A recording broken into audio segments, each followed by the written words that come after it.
Running a small business can be super overwhelming, especially as a creative entrepreneur and a one-woman show.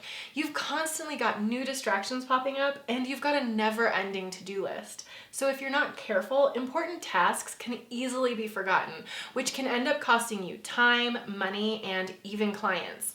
So if you're ready to finally get your stuff together, then you're in the right place, because I'm launching a whole new series called Get It Together with my top tips for organization and systems to help your small business run as smoothly as possible.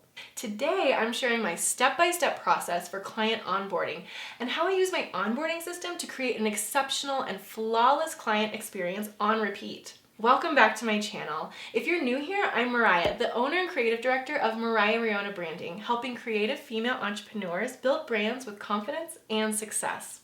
If that's something you're interested in, then be sure to hit the subscribe button down below and click the bell icon to make sure you're the first to be notified when I upload new videos. Now, let's dive into client onboarding.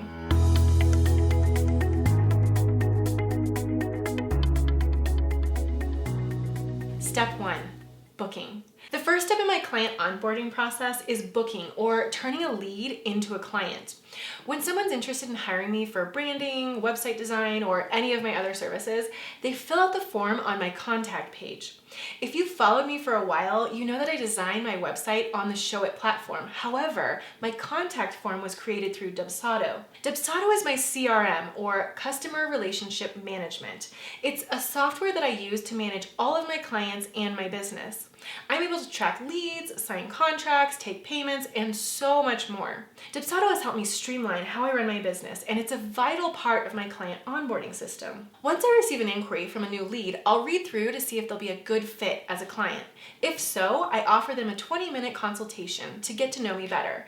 After we meet, I send them a proposal, which includes a contract and invoice to make payment. I require all clients to sign a contract and pay a non-refundable retainer to book with me. And it actually used to be really hard to complete that step because in the early days of my business, I was having clients sign paper contracts and send me checks in the mail. Now with Dubsado, I send them a proposal via email. With the proposal that I've designed, they're able to select the services they want, then they can simply click through to the contract, e-sign it, then click through to the invoice and pay the retainer. It's super simple and streamlined, which actually means that I book more clients because I've made the process so easy for them. Step 2, put all dates into the calendar. After I receive their signed contract and retainer payment, they're officially booked, which means they've gone from lead to client. This is when my client onboarding process truly begins. The first thing I do is put all important dates for this client and project into my calendar.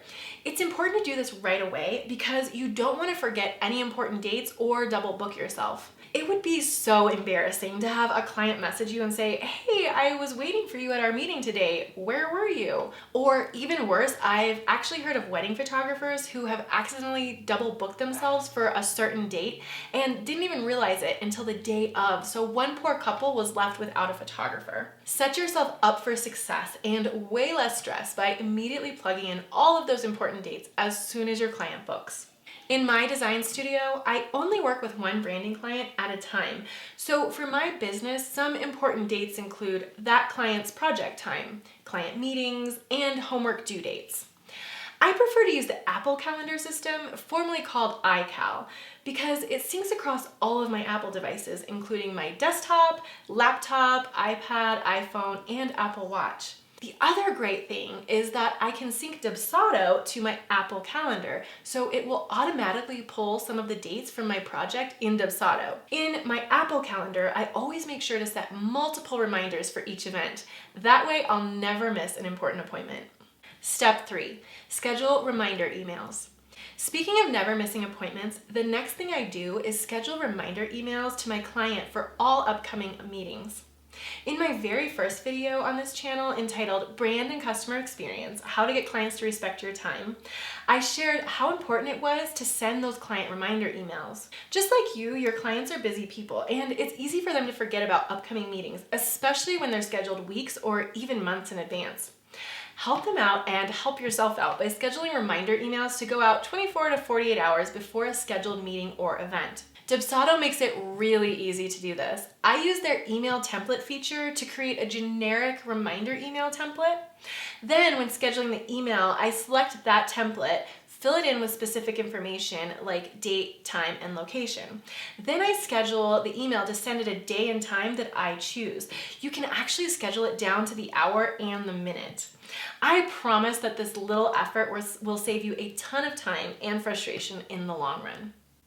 Step 4, send your client welcome email. The last step in my client onboarding process is to send a client welcome email to my new client. The point of this email is to let the client know that they're officially booked, and more importantly, to set expectations for their project and our time together. My client welcome email is robust. I use it as a way to let them know what I expect from them, as well as what they can expect from me. This way, there's no confusion and no ambiguity. Confusion and ambiguity can set the stage for client disappointment, buyer's remorse, and serious frustration for both you and your client. When you don't tell your client what you expect from them or how your process works, they may act in a way that has you feeling like they're taking advantage of you or walking all over you, when in reality, they just didn't know any better. It's better to just be very clear up front. If you want more information about my client welcome email, check out the video I mentioned before, Brand and Customer Experience, How to Get Clients to Respect Your Time. I've linked it down below. And if you want to see my exact client welcome email, you can actually buy my template and use it in your own business. I've linked that down below too. To recap, having systems in place for your small business will help everything flow more smoothly and keep you from making embarrassing mistakes or even losing clients. Start from the beginning by implementing your own client onboarding system, and be sure to, number 1, offer easy booking with online contracts and payments. Number 2, put all important dates into your calendar as soon as your client books. Number 3, schedule reminder emails so your client never misses a meeting. And 4, send a solid client welcome email that sets the expectation from the very beginning. As you can probably tell, my client onboarding process wouldn't be nearly as smooth without my CRM, Dubsado. I highly recommend Dubsado for any entrepreneur that runs a creative or service-based small business. And I am amazed at all the features they offer to help entrepreneurs stay organized. They're really great at listening to their community's needs, and it seems like they're always releasing new features. If you want to check out Dubsado, you can actually click the link down below to start a free trial, and the trial time is unlimited. You get to have up to 3 clients in your trial for as long as you'd like. And when you're ready to commit, you can use my code, Mariah Riona, to save 20% on your first month or your first year. Well, I hope you enjoyed this video in my Get It Together series to help you get organized and be profitable with your small business. Be sure to give me a thumbs up, and if you've got questions or would like to see some other organization tip, let me know in a comment down below. For more tips and tricks on running an organized, profitable, and sustainable creative business, click on the playlist that just popped up. Also, thank you so much for joining me. Be sure to subscribe to my channel. I post new videos every week, so hit that red subscribe button down below, and I will see you in the next video.